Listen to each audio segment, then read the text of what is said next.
Today in the shop, I've got a 2007 Silverado 1500. This is the new body style. Today's job is to replace the CV axle shaft here. I won't be able to show it on camera very well, but what happened on this truck is the axle shaft broke right where the CV joint is. This is maybe the third time I've seen that problem on a Chevy pickup of this vintage. So we've got a new shaft from Napa to put in it so that we can get four-wheel drive working again and to get the noise to go away. It's a really awful racket from the right front wheel here. We'll just outline the steps here. Jack it up, have it on a jack stand so it's safe. Get the wheel off, remove the dust cap from here, remove the axle nut. We're going to remove the strut here, or coilover shock, however you want to look at it. We'll remove the two, I believe these are 15 millimeters.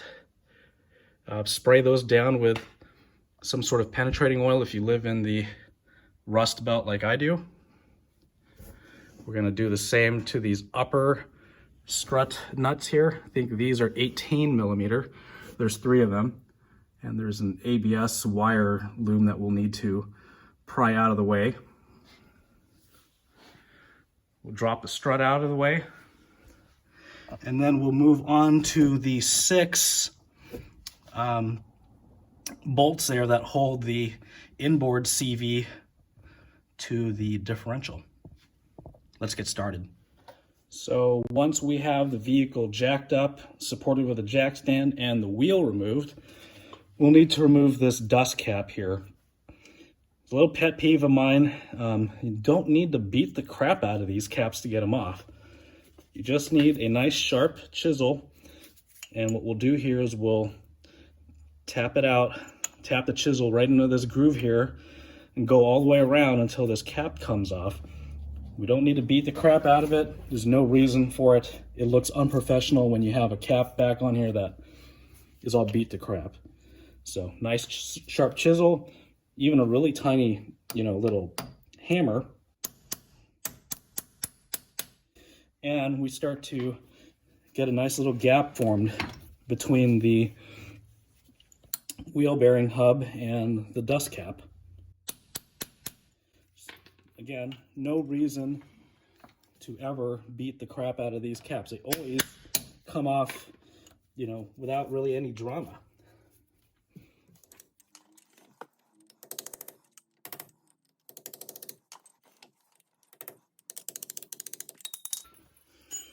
And as you can see there, the cap came off. It's not beat to crap. We could reuse it. We don't have to buy a new one to make it look like we knew what we were doing, because we knew what we were doing. Sharp chisel gets it every time. Next order of business is to remove this axle nut. So sometimes it's a 35 millimeter. If it's the factory axle shaft, it's often a 35 millimeter. Kind of an oddball size, but it is available, through Amazon or your, parts store or whatever. In some cases, you can use a 36. It fits snugly enough, and since the new axle shaft will have a new nut with it, it really doesn't matter. But to do things correctly on a factory axle shaft, 35 millimeter. We have access to a nice Milwaukee heavy-duty impact gun, so we'll use that.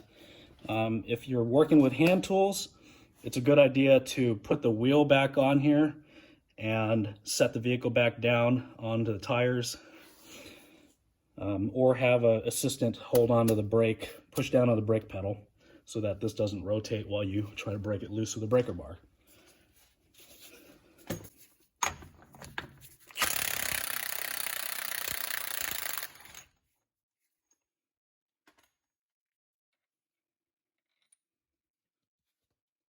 So here's the axle nut, here's the axle nut, here's the washer. We'll put these aside for right now. Something I like to check, especially here in the salt belt, is to make sure the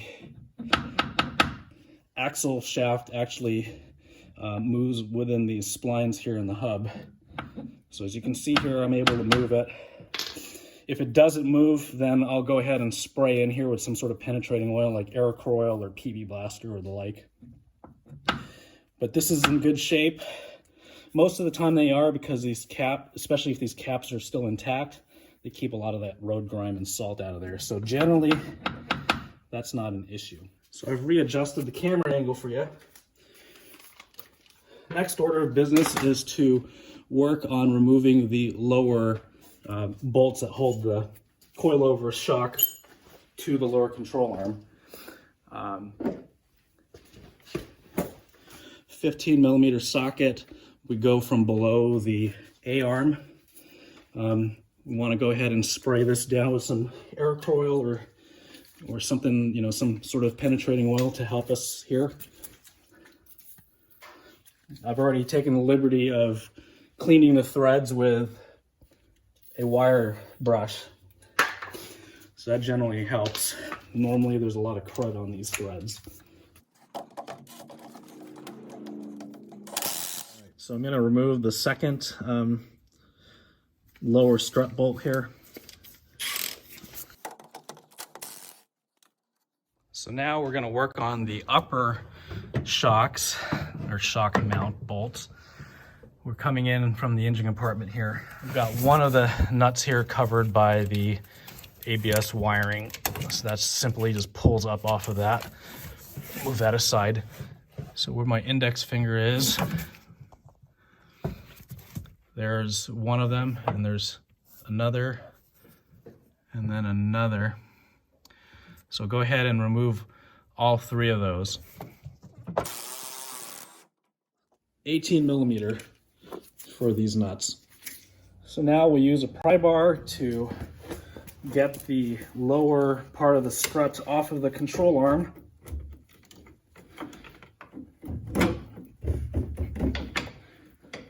And remove the strut from the truck.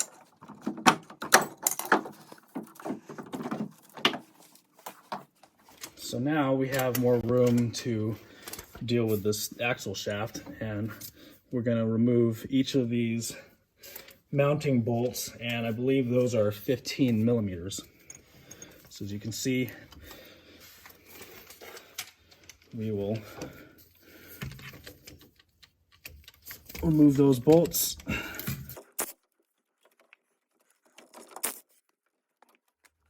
So once all 6 of these bolts are out for the inner CV joint, pull back off of the differential there and drop that guy through the opening there. From here we can push the shaft the rest of the way out.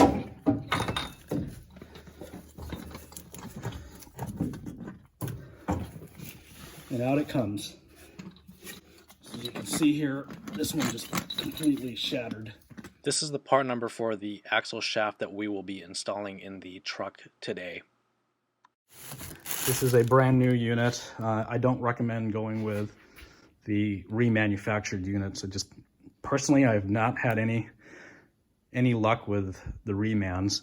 The brand new units, I've had okay luck with. This is what's available locally. The truck needs to get back on the road here, so we'll go ahead and use an aftermarket part in this case. So here's the new shaft. Comes with a new axle nut and a washer, so we'll go ahead and use those. But for the time being, we'll remove these and we'll get this back into the truck. We're just gonna put this back in reverse of how we removed it. So just get the axle shaft through the opening there. We'll route the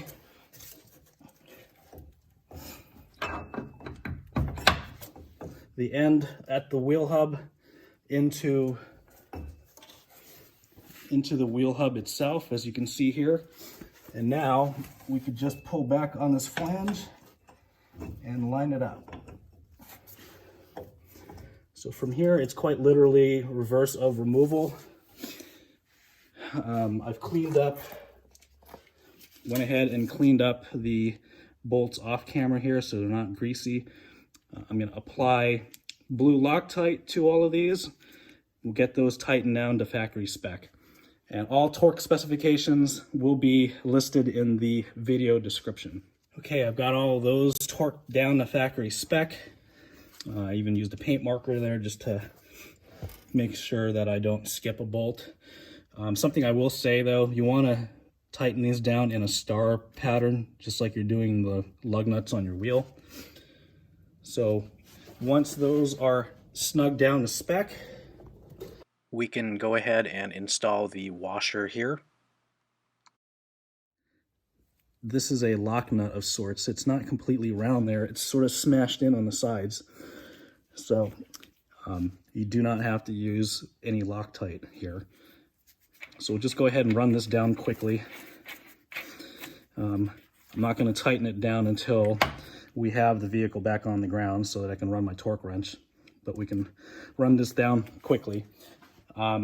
Side note, it is okay to use or reuse the factory nut here, but it's highly recommended to run the blue Loctite if you do that. So now it's time to put the strut back in, and again, it's just reverse of how we removed it.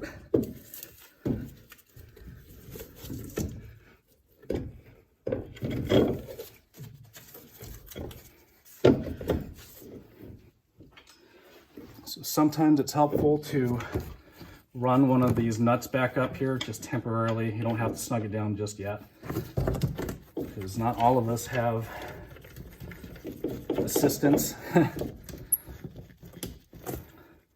Okay, so that keeps it from falling down. Okay, so I'm not sure if you can see here, just on the upper left part of the screen here, I've got a pry bar on top of this anti-sway bar. I've got it prying against the frame. So the idea here is it moves the control arm down. So once that's pried down enough, this shock will fall right into place. So now it's time to put the strut bolts back in, the lower strut bolts. Since we are reusing hardware here, I've put some blue Loctite on. Something that General Motors generally recommends when reusing fasteners on their vehicles, blue Loctite. So I'll go ahead and tighten both of the lower strut bolts down.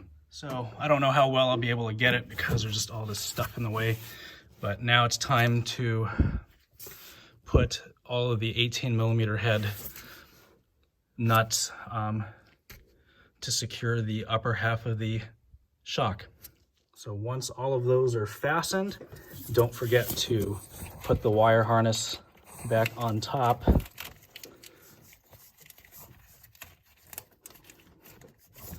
Like so.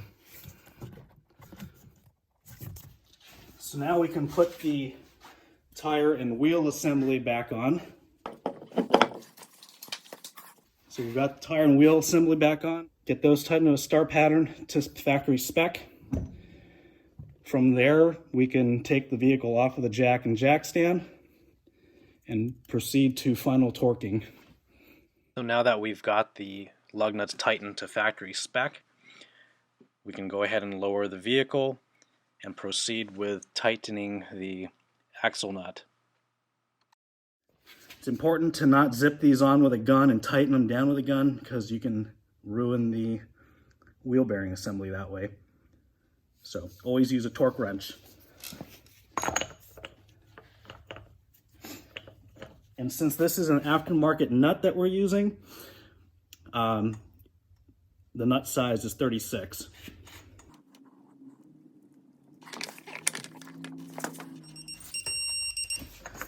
Okay, so that's tightened down to factory spec. The final thing to do now is to put the dust cap on for the axle nut there, and also the hubcap for the wheel. So now to put the dust cap on is a pretty simple affair. Just line it up and use a good punch and a small hammer to tap it on.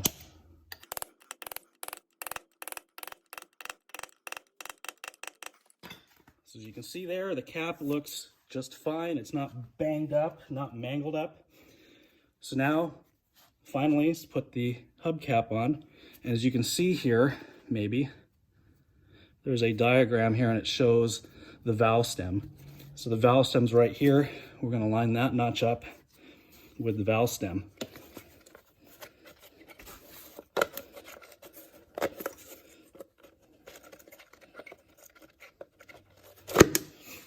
It should go on evenly like so. If you don't get that valve stem mark lined up here, this cap won't sit square onto the wheel. And just like that, we are done with this job. So that's the process for replacing the front CV axle shaft on a 2007 Chevy Silverado 1500. I hope you guys like this video. If you liked the video, please click the like button. And if you'd like to see more content like this, please subscribe to my channel and set up the notifications by clicking on the bell icon. Hope you guys are having a good day, and we'll see you next time. Thanks. Well, here's some bonus footage. I'm kind of curious as to what failed exactly in here. So let's cut open this boot and find out.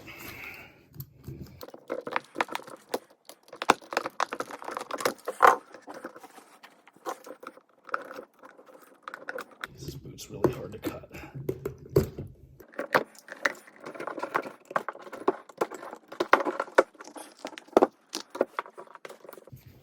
So it looks like the bearing cage is what exploded here, which is not quite what I was expecting.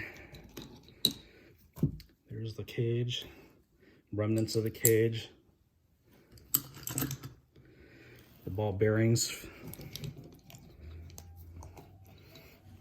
some ball bearings. These are pretty killer for using on a slingshot. Could do a lot of damage, but also be careful of any blowback or ricochets. Yeah, I've got some major rust pitting here.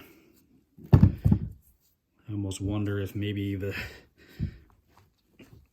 water had gotten in here, salt water contamination. Something happened like that and the ball bearing seized up and caused things to break inside. Anyway, I'm a curious person. I always like doing these alien autopsies. I thought you guys might enjoy seeing that too.